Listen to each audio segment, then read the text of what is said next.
Hey everyone, this is the project review of the Galbaldy Beta diorama I completed recently.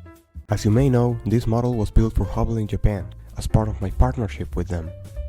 Before showing you the finished model, which you might have seen on my social media anyway, I'll leave you with some work-in-progress photos, which are only a small portion of the hundreds of pictures you can find on hubbling.tv. They're spread throughout 13 articles, where I explain every technique used in detail. If you want to read them, head over to hubbling.tv.